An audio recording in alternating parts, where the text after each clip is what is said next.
Bom dia, tô de volta aqui, né? Gente, ontem eu passei do horário, coisa que é bem difícil de acontecer. Aliás, foi a primeira vez, né? Mas foi um final de semana tão intenso que eu dormi um pouquinho mais e acordei, já tinha passado da hora, então eu peço desculpa para vocês. Mas hoje estou aqui, vamos continuar.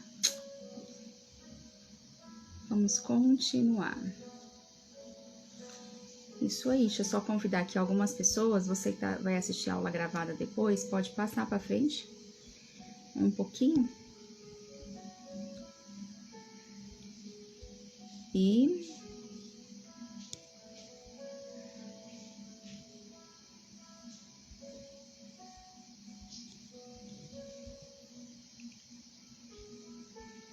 já já eu começo.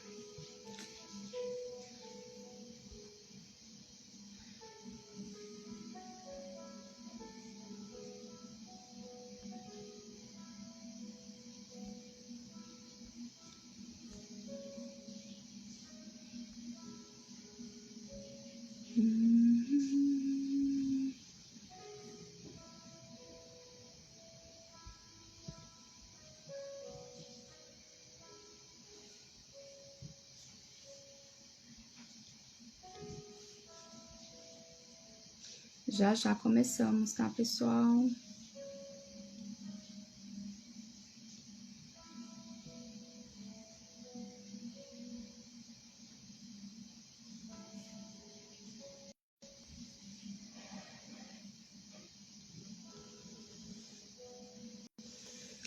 Oi, Marta, bom dia.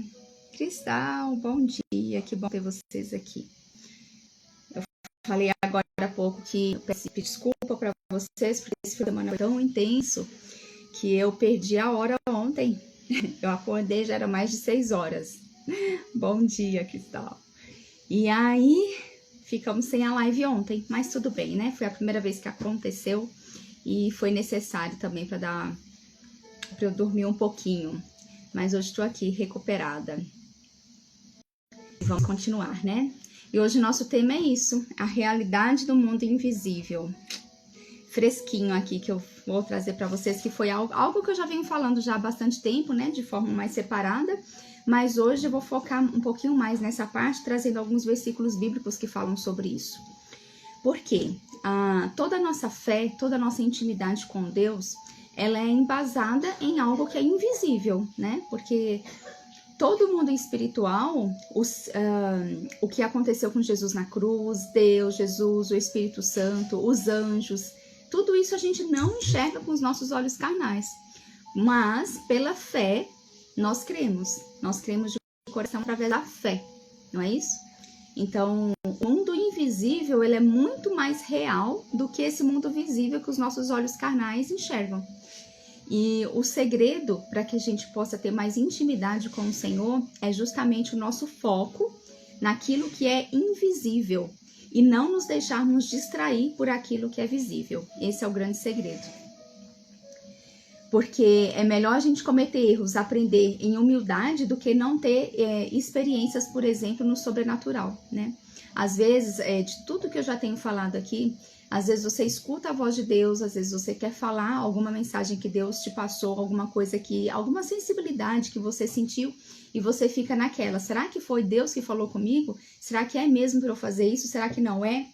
Então, muitas vezes é melhor a gente ser humilde, na tentativa fazer, mesmo que aparentemente aquilo não seja uma resposta para aquela pessoa que você enviou a mensagem, que não faça sentido talvez naquele momento, mas é melhor a gente errar e ser humilde do que a gente deixar de viver experiências no sobrenatural, deixar de viver experiências espirituais, que é o que o Senhor quer que a gente viva. E a chave é estar próximo de Jesus para tudo isso. Quanto mais nós ficamos nessa intimidade, separamos o nosso tempo, nos entregamos totalmente para aquilo que é invisível, para aquilo que você só consegue alcançar através da fé, através do seu crer no seu coração verdadeiramente, é que nós vamos ter esse encontro com Jesus de verdade. E precisamos conquistar essa confiança de Deus através da nossa fidelidade.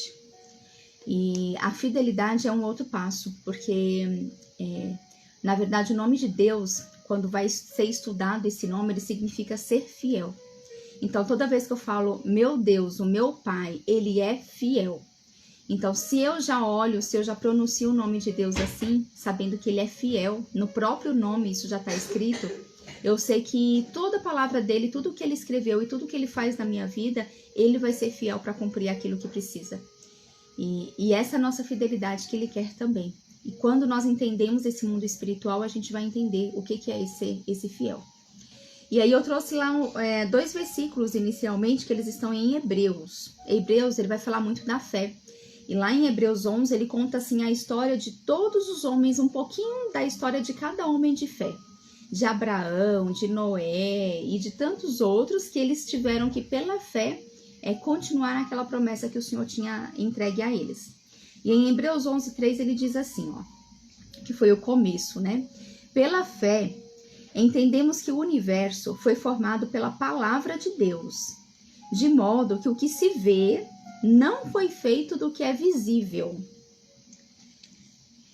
Todo o universo ele foi criado pela palavra que saiu de Deus da boca dele, ele criou. Então, tudo aquilo ali ele foi feito não de uma coisa que já existia, mas de algo que Deus trouxe à realidade através do que ele criou com a palavra dele. E em Hebreus 11:7 ele diz assim, pela fé Noé, quando avisado a respeito de coisas que ainda não se viam, movido por santo temor, construiu uma arca para salvar sua família. Por meio da fé, ele condenou o mundo e tornou-se herdeiro da justiça que é segundo a fé. Tudo que é invisível, tudo aquilo que nós desejamos, tudo aquilo que de promessas, de fatos que estão na Bíblia, que o Senhor coloca a nosso respeito como filhos e como herdeiros dele, se nós não tivermos esse olhar espiritual de, através da fé, a gente formar uma imagem, a gente acreditar naquilo como realidade na nossa vida, as coisas não vão acontecer, não vão se tornar realidade. Então, o que é visível, o que é invisível deve se tornar realidade na nossa vida, através da fé. Porque foi assim com Noé e com todos os outros. A arca, gente, imagina, nunca tinha chovido naquela região onde Noé vivia, nunca tinha chovido. E ele construiu uma arca durante anos e anos, ele ficou construindo essa arca. Então, as pessoas olhavam para ele e falavam assim, nossa, você tá maluco, né? Porque nunca choveu aqui e você tá construindo uma arca desse tamanho, demorando anos e anos e anos e nada dessa chuva vir? Como assim? Então, ninguém acreditava nele, ele era tido como louco. Só que ele, pela fé, ele acreditou naquilo que o Senhor tinha colocado no coração dele. E aconteceu tudo o que aconteceu. Então, o invisível, ele é mais real do que o que é visível. Oi, Marinalva, bom dia. O que é invisível, ele é mais real do que o visível. Então, eu recomendo você depois, se você quer entender um pouquinho mais, assim, do mundo espiritual, dessa parte do que é invisível, da fé, é ler Hebreus e ler também 2 Coríntios. Mas principalmente Hebreus. Mas lá em 2 Coríntios 4:18, ele diz assim, assim, fixamos os olhos não naquilo que se vê, mas no que não se vê. Pois o que se vê é transitório, mas o que não se vê é eterno. E em Hebreus 9:12 ele continua, não por meio de sangue de bodes e novilhos, mas pelo seu próprio sangue ele entrou no Santo dos Santos, uma vez por todas, e obteve a eterna retenção. Aquilo que você vê vai passar. Por exemplo, quando as pessoas elas iam, quando o sacerdote ia encontrar com Deus, existia aquela cortina, né, que separava, que era onde ficava a arca. Oi, Adriana, bom dia. Que era onde ficava a arca da aliança.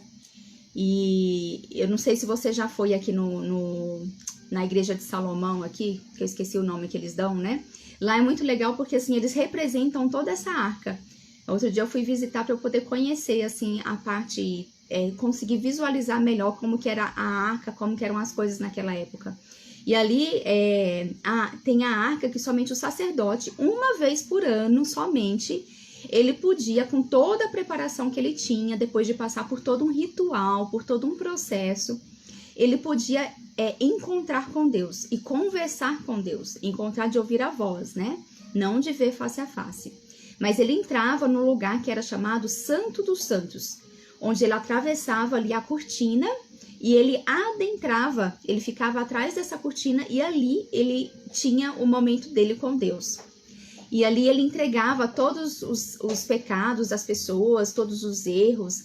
Ali eram feitos sacrifícios, né? Ali do lado de fora da arca. Tinha todo esse ritual para que os pecados das pessoas ali fossem perdoados. E ali também, Deus vinha falar com esse sacerdote, somente com ele, recados que ele poderia levar ali para a população. E era assim, e essa cortina naquela época, ela tinha 15 metros, se eu não me engano, era 15 metros de altura, 9 metros de largura e 3 centímetros, ou era 5 centímetros 10 centímetros de espessura. Era assim, uns 10 centímetros de espessura. Então essa cortina era muito intensa, muito forte. Eles falam que precisava 600 homens para poder carregar essa arca, essa cortina, sabe? De um lugar para outro. Era preciso de 600 homens, de tamanha força que precisava ser colocada para poder levar. E isso tudo para poder ouvir a voz de Deus. E por que eu estou contando isso? Porque tudo isso naquele momento era real para aqueles homens que viviam naquela época. Mas o falar com Deus era real apenas para o sacerdote.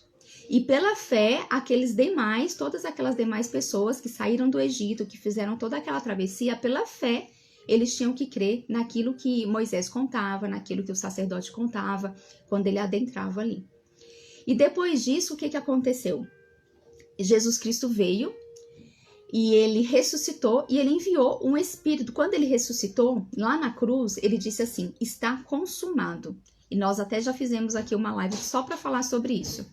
Está consumado significa está acabado, já foi concluído o projeto, já está pronto. Aquilo que aconteceu daqui para trás foi uma antiga história.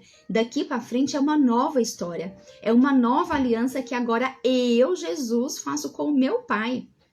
E convido todos vocês que quiserem a virem participar comigo dessa nova história. Vocês não precisam ficar presos agora àquela antiga história. Agora vocês têm a opção de virem comigo nessa nova história.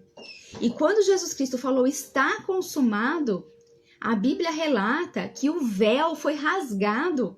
E ele foi rasgado, não foi de baixo para cima, ele foi rasgado, fala a Bíblia que ele foi rasgado de cima para baixo. Você sabe, gente, o que isso significa? Que antes existia uma limitação. Antes, a região celestial, os céus, ele estava fechado, ele estava bloqueado para as pessoas. Ninguém podia se comunicar com Deus, ninguém podia se comunicar com os anjos, ninguém podia se comunicar com Jesus, com nada, porque Jesus nem tinha vindo ainda. Não existia essa comunicação, existia somente o véu, que através do véu alguém ia e conversava com Deus. E nesse momento do estar consumado, esse véu foi rasgado, ou seja, de cima para baixo, significa que o próprio Deus rasgou esse véu, através de Jesus, que na cruz disse que estava consumado. E quando ele fez isso, o céu ficou aberto, não houve mais limites. Nós ficamos ilimitados no sentido de poder presenciar e no sentido de poder viver de verdade o mundo espiritual. E isso não é só para uma ou para outra pessoa que é mais especial ou para uma pessoa que é um líder de alguma instituição. Não! O véu foi rasgado para todas as pessoas e o céu ele está aberto. E ainda diz que Jesus ele subia e os anjos eles subiam e desciam o tempo todo. E depois que isso aconteceu, o Espírito de Deus ele veio. Então imagina, antes a pessoa que se aproximasse de Deus de forma indevida, ela morria. Ela precisava passar por um ritual, ela precisava estar pura, santificada. Ela morria se ela chegasse perto de Deus de uma forma que não estava apropriada, quando o sacerdote adentrava o véu. E depois disso que o véu foi rasgado, Deus ele se apresentou a mim e a você. Ele nos apresentou de uma forma onde ele diz assim, olha, agora eu estou aqui e eu quero conversar com você. Eu quero intimidade com você. Eu liberei o limite do céu. Agora você pode falar comigo quando você quiser, através do Espírito que eu deixei em você. Então agora o meu espírito pode, sem prejudicar você, você não precisa estar preparado, você não precisa fazer nenhum ritual, você não precisa fazer nada. Porque eu enviei o meu filho na cruz para que ele pudesse libertar vocês de tudo isso. Então agora vocês podem falar comigo diretamente. Agora eu envio anjos o tempo todo, quando vocês quiserem. Porque lá em Hebreus também está escrito que os anjos são espíritos ministradores enviados para aqueles que hão de herdar a salvação. Então o tempo todo o Senhor envia anjos. Os anjos, gente, eles não pararam quando Jesus subiu. Na Bíblia ela não relata que Jesus subiu ao céu e o véu foi rasgado e que depois o céu fechou, não. Esse céu ele continua aberto o tempo todo, ele não se fechou mais. Ele continua aberto. E esses anjos que acompanhavam Jesus, eles continuam subindo e descendo o tempo todo. Só que dessa vez eles sobem e descem para mim e para você. Para estarem ao nosso serviço, para nos servir o tempo todo. Olha que Deus maravilhoso, que Pai maravilhoso que nós temos. E esse Pai, ele vive. O nosso Deus é um Deus que vive. Ele é um Deus que ele vive, que ele é real e que ele é um Deus de agora. A diferença é que ele disse, agora tem aquele que é o caminho entre mim e você, que é Jesus Cristo. Por isso que Jesus agora é o caminho, é aquele que através dele nos chega ao Pai. Ele é a verdade e ele é a vida, porque somente através dele é que se chega a Deus. Somente através dele é que o nosso espírito conecta com o Espírito de Deus. E tudo isso é através da fé. Tudo isso é através da fé. Porque a gente não está enxergando com os nossos olhos carnais nada disso. Mas através da fé a gente pode enxergar.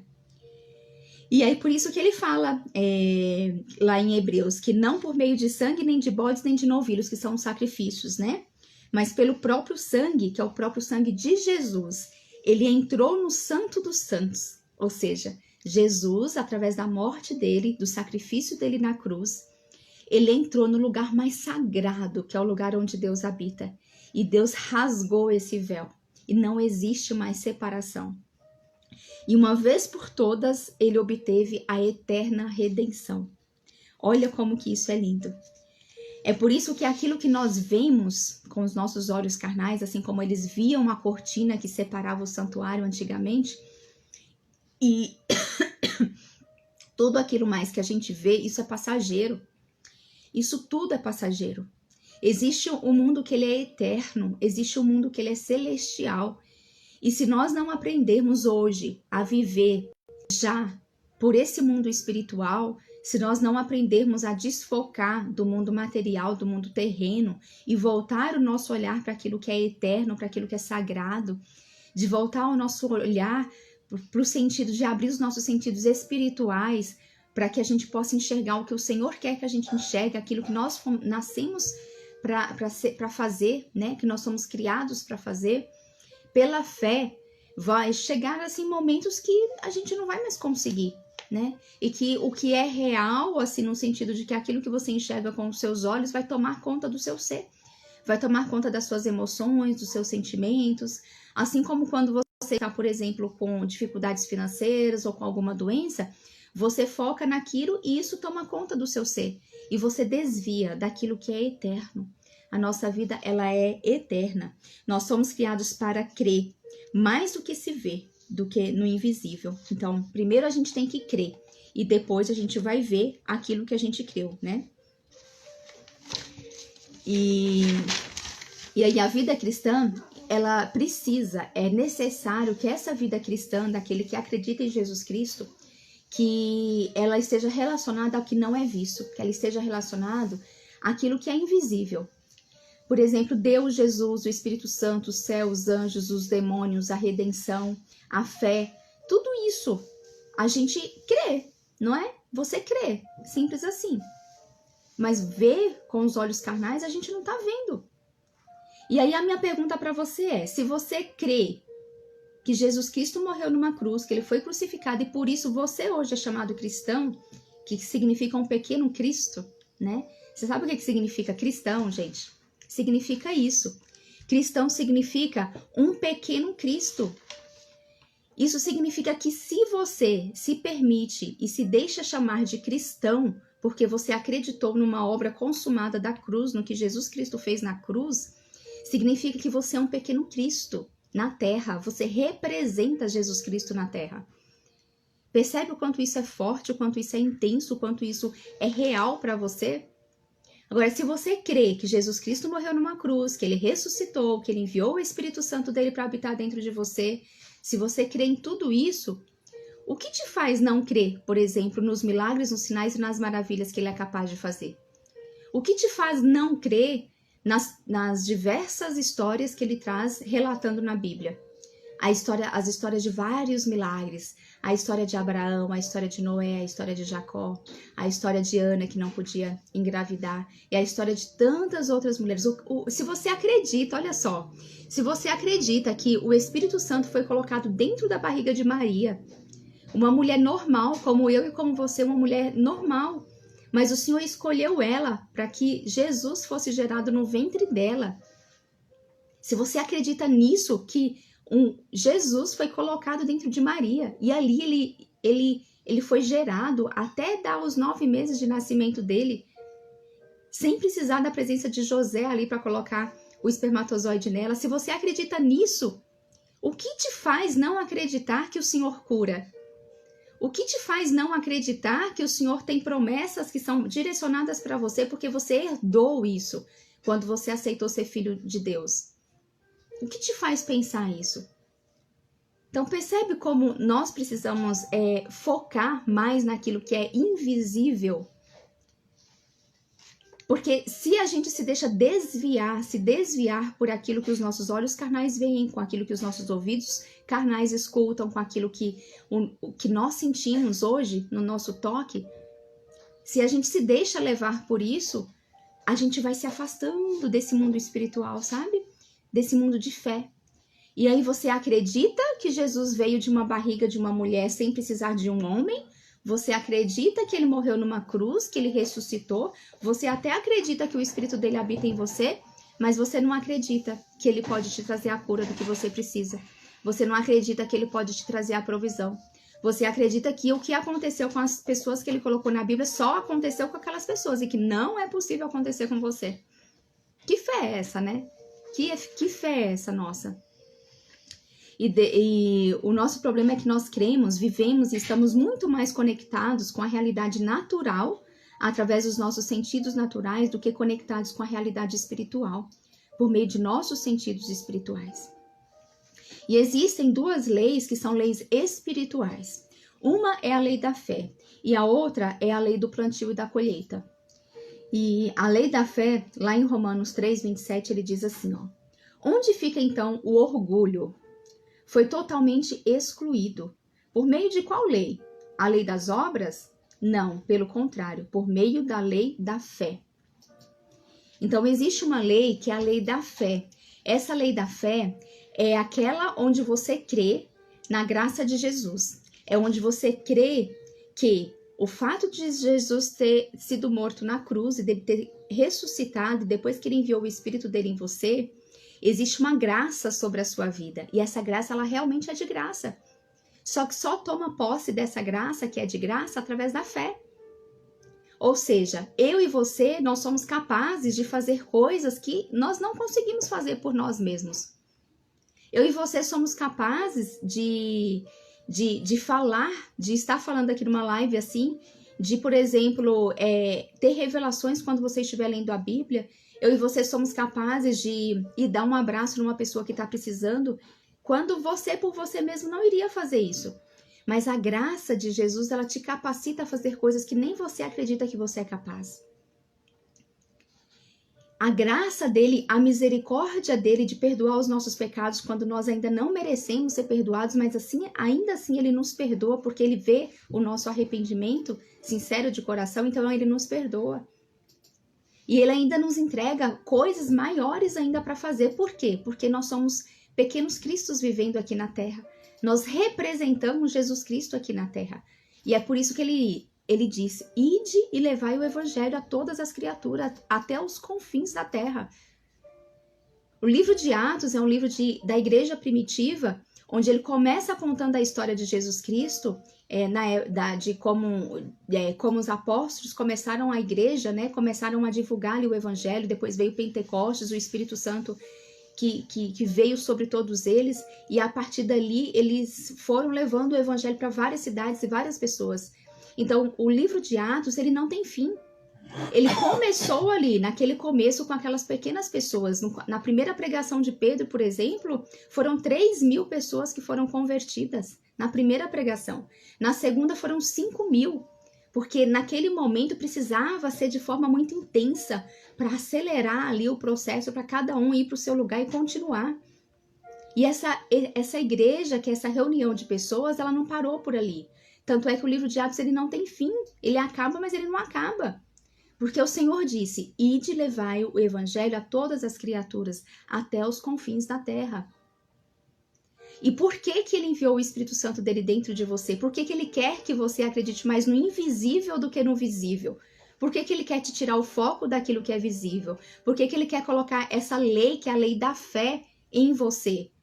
Que é você acreditar que tudo que é ruim, que aparentemente é ruim dentro de você, a falta de paciência, a inveja, o desejar o que é do outro, que tudo isso você creia que se você desejar no seu coração ser diferente, a graça dele vai te capacitar a ser diferente. Não vai ser pela força dos seus braços, sabe? A graça dele é que te capacita. E isso não tem nada a ver com a lei da colheita, do plantio e da colheita. É uma lei diferente, é a lei da fé. A partir do momento, se você se vê uma pessoa muito orgulhosa, por exemplo, muito orgulhosa, que não dá o braço a torcer, que você quer estar sempre certa, que não consegue ouvir o que a outra pessoa está falando, que para você a sua opinião é a mais importante, a sua opinião é a opinião certa, que se você vive, você teve estudos e você não quer escutar o que a outra pessoa tem a falar, mesmo que depois você não concorde, mas você não quer nem escutar, você não quer nem dar atenção para o que ela está falando, porque você acha que o que você estudou é o que é o correto. E aí você fica naquele quadradinho de só olhar em uma direção e tá perdendo a oportunidade de tantas possibilidades de enxergar o infinito que é o mundo celestial, o infinito que é o mundo espiritual, que ele é eterno, ele não tem limites. A única coisa que limita o mundo espiritual, a única coisa que limita o ser espiritual que nós somos nós mesmos. É a nossa mente, é a nossa crença. A partir do momento que você se abre, que você abre o seu coração para o Espírito Santo ensinar para você o que tem a mais. Sabe, Espírito Santo, me mostra, eu não quero ter a minha mente ali só numa única direção, numa caixinha fechada, onde eu fui criada, por exemplo, somente com o que os meus pais me ensinaram, somente com o que a instituição onde eu vivi me ensinou. Não, eu quero abrir a minha mente, eu quero que ela se expanda, eu quero conhecer mais de você e eu sei que você é um ser ilimitado. E aí quando a gente abre, sabe, o nosso coração para dar entrada para o Espírito Santo, para ele poder nos direcionar, para ele nos dizer onde ele quer nos levar, para ele ser a nossa direção não pode ser homens. A nossa direção tem que ser o Espírito Santo, porque é ele que testifica no seu espírito aquilo que é correto de se fazer, aquilo que é necessário fazer. As regras e leis de homens não podem ditar quem você tem que ser em Cristo aqui na Terra. É ele quem tem que te dar a direção. Os homens podem ajudar, eles podem dar conselhos, eles podem te instruir, mas o verdadeiro caminho que você tem que seguir tem que ser pelo Espírito Santo.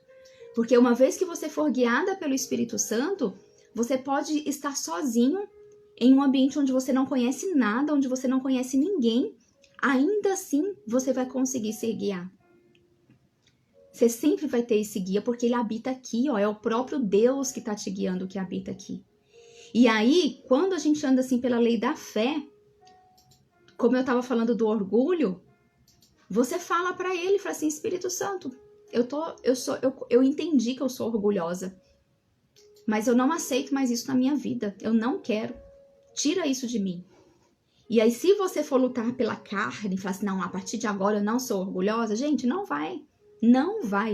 Mas a partir do momento que você coloca Jesus, e através da graça dele, ele vai te capacitar a ser uma pessoa diferente. Por isso que ele é aquele que te transforma.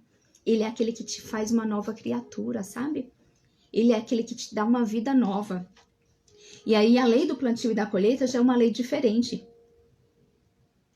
E vai chegar uma hora que essa lei do plantio e da colheita, ela não vai mais funcionar. Vai chegar um momento, em que a gente vai ter que aprender a viver somente pela fé. Todos nós vamos passar por esse momento. Então, por que você não usar disso agora, enquanto você ainda consegue, enquanto você ainda pode? E lá em Gálatas 6, 7, 8, ele diz assim: não erreis. Deus não se deixa, de Deus não se zomba, né? Porque tudo o que o homem semear, isso também ceifará. Porque o que semeia na sua carne, da carne ceifará a corrupção, mas o que semeia no Espírito, do Espírito ceifará a vida eterna. O que ceifa no Espírito ceifará a vida eterna. Então, assim, às vezes a gente fica tão preocupado nessa lei do plantio e da colheita, né? Do que eu estou fazendo aqui na terra, porque aquilo que eu faço aqui na terra, eu vou colher aqui na terra. Mas aqui ele está falando de algo muito mais profundo. Ele está falando daquilo que você semeia no Espírito. O que você semeia no Espírito, do Espírito ceifará a vida eterna. Gente, ele não está falando de 1 ano, de 2 anos, de 50 anos, de 80 anos, que é de sua vivência aqui na terra. Ele está falando de uma vida que é eterna, que ela é para sempre. É uma vida que não tem fim. É uma vida do Espírito. Você acha que ele te deu um corpo, uma alma e um espírito? Foi apenas para você cuidar do seu corpo e da sua alma? Para que então que ele iria soprar o espírito dele dentro de você? Se não fosse para se comunicar com ele, se não fosse para receber mensagens dele, se não fosse para trazer diretamente dele, que é a fonte, aquilo que você precisa. A gente tem que parar, sabe, de ficar buscando em primeiro lugar aquilo que a gente precisa por mãos humanas. A gente tem que parar de ficar buscando o que a gente precisa, sendo o nosso primeiro pensamento, a solução pela força dos nossos braços. Sendo que nós temos todo o mundo espiritual à nossa disposição, a nosso favor. Nós temos os anjos que o Senhor nos deu para nos servir, e Ele disse que o céu está aberto, que os anjos sobem e os anjos descem, que a todo momento você pode obter a ajuda deles, porque eles estão aqui para servir você. É a função deles te servir. E eles ficam muito mal quando eles não estão te servindo, porque essa é a função deles, eles foram criados para isso. Existem os anjos, existe o Espírito Santo que habita dentro de você e que é a comunicação direta com Deus, onde ele te dá toda a sabedoria, discernimento, entendimento, onde ele fortalece a sua fé, onde ele te dá perseverança. Quando você pede isso, quando você pede para que ele transforme e mude o seu coração. Nós temos Jesus que está intercedendo por nós o tempo todo ao lado de Deus, sentado no trono. Espiritualmente, nós estamos conectados com Deus, então o tempo todo, em espírito, você pode estar com Jesus.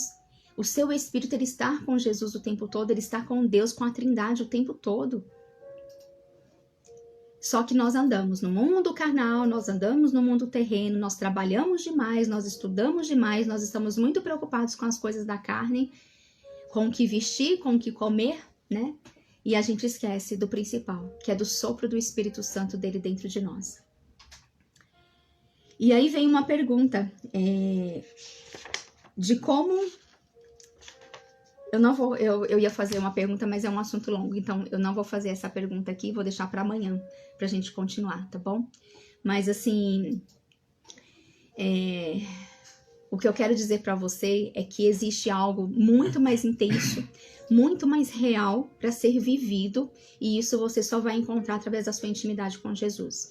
É quando você olhar para dentro de você, enxergar tudo aquilo que precisa ser mudado em você, que você vê que não está de acordo com o caráter de Jesus, e você desejar profundamente do seu coração que ele, através da graça dele, mude em você. E com essas mudanças que vão ocorrendo dentro de você, cada vez mais você vai se conectando na intimidade com o Espírito Santo. Cada vez mais ele vai te mostrando como que funciona o mundo espiritual. Como que é essa lei da fé, como que as coisas acontecem e como que você pode acessar tudo, absolutamente tudo, através da fé. Absolutamente tudo através da fé. E uma das piores coisas que nos afasta do mundo espiritual e de tudo que nós temos para viver, de todas as bênçãos que nós já recebemos através de Jesus é a incredulidade do nosso coração. É a incredulidade do nosso coração. Então você precisa ardentemente, como uma fúria mesmo, como uma fúria de um leão, falar para o Senhor: eu odeio a incredulidade. Eu não quero a incredulidade que ela faça parte da minha vida. Eu quero que ela saia da minha vida. Eu não aceito ela entrar na minha vida, a incredulidade. Porque é somente a incredulidade que te prende no mundo material. É somente a incredulidade que te faz não acreditar neste mundo espiritual. Porque em Efésios o Senhor disse: eu já vos abençoei com todas as bênçãos espirituais nos lugares celestiais. Eu já vos abençoei. A bênção ela é sua. E eu já falei aqui que bênção significa ser declarado próspero. E ser declarado próspero não está relacionado apenas com dinheiro, não é sobre isso. Ser declarado próspero é você conseguir viver a vida abundante que Jesus Cristo te prometeu, uma vida plena, uma vida de paz, uma vida de harmonia, independente da circunstância que você vive. Independente de você estar passando por problemas, por dificuldades, é você ter a paz dentro de você. Essa é uma vida plena e abundante que o Senhor quer que você viva. E se você ainda não está vivendo isso, é porque você ainda não tomou posse dessas bênçãos que Ele te prometeu lá em Efésios, capítulo 1, no verso 4. Eu desejo, sabe, do fundo do meu coração, assim, que o seu coração queime, que o seu coração arda, que o seu coração, assim, dilacere, que o seu coração, ele fique quebrantado de verdade por desejar aquilo que é celestial, por desejar aquilo que é do Senhor na sua vida, por desejar aquilo que Ele já preparou para você. Que você não se deixe enganar ao ouvir o que as pessoas estão ditando que você precisa ser. Que você não se deixe enganar de achar que você é a sua religião. Que você não se deixe enganar de achar que você é quem o seu pai ou a sua mãe determinou que você só seria de uma forma, por exemplo. Que você não se deixe enganar por aquilo que um professor, que qualquer pessoa que possa ter sido autoridade na sua vida, disse que você teria que ser. Mas que a única voz que você ouça é quem Deus disse que você é. É quem Deus disse que você é. Porque existem várias passagens na Bíblia onde fala que Ele já nos formou desde antes da fundação do mundo. E lá em Paulo, continuando em Efésios, quando ele diz que nós já recebemos essas bênçãos, ele ainda diz que Ele deseja, sabe, que a gente possa conhecer a esperança do nosso verdadeiro chamado. Aquilo que o Senhor nos chamou para fazer. E quando você espiritualmente entender mais do mundo celestial, deste mundo espiritual, você vai entender o que Ele te chamou para fazer. Você vai se posicionar, você vai estar determinado e você vai ouvir a única voz, que é a voz do Espírito Santo te dizendo o que fazer e por que fazer. Você não vai mais deixar que crenças negativas que foram instaladas no seu coração, que elas destruam quem você nasceu para ser. Um beijo para você e a gente se vê amanhã. Muito feliz de estar aqui com vocês. Beijo. Amém, Marinalva. Até mais, gente.